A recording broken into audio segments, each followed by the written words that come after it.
আহমেদ আমাদের কলেজে ঢাকা কলেজের ছাত্রলীগ বাহিনী গুন্ডা বাহিনী এরা কি করতেছে আমি নিজে সামনে গেলাম, দেখলাম তাদের হাতে রিভলভার গান, দেখলাম তাদের হাতে আমি, তারপরে দৌড়ে পিছিয়ে চলে আসলাম। এই হলো আজকে মাননীয় প্রধানমন্ত্রী সেই সোনার বাংলা সোনার ছেলেরা। আমরা ছাত্র অসহায়, আমরা আজকে কি নিয়ে এসেছি এখানে? কোনো লাঠি নিয়ে এসেছে কোনো?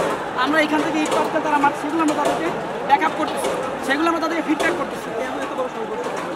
এটা তো স্বাভাবিক। এখানে আমাদের যেখানে আমাদের যোগাযোগ মন্ত্রী ওবায়দুল কাদের বলেছে যে ছাত্রলীগকে নামিয়ে দিয়েছি আমি, ছাত্রলীগ কাজ করতেছে ছাত্রদেরকে নিয়ন্ত্রণে, কি কাজ করতেছে? এই কাজই তো তারা করতে নামিয়েছি। গতকালকে সাদ্দাম সময় নিউজের লাইভে বলেছে যে গতকালকে যখন ছাত্রদেরকে মারা হচ্ছিল সেই স্পষ্ট করে বলতেছে যে ছাত্ররা ক্যাম্পাসে সাধারণ ছাত্রের বিশৃঙ্খলা করতেছে, যার ফলে বাইরে থেকে লোকেরা এসে তাদেরকে মানে শান্ত করেছে। শান্ত মানে কি শান্ত বোঝাতে যাচ্ছে?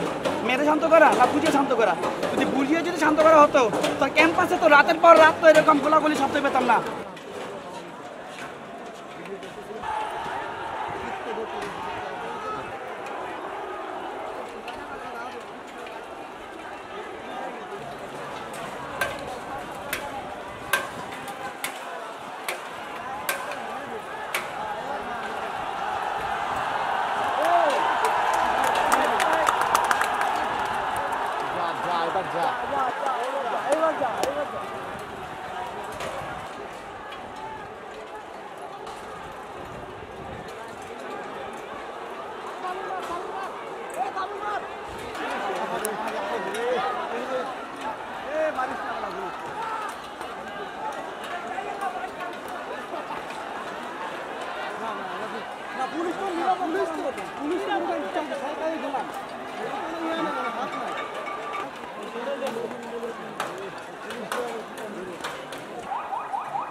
Enjoy, yeah.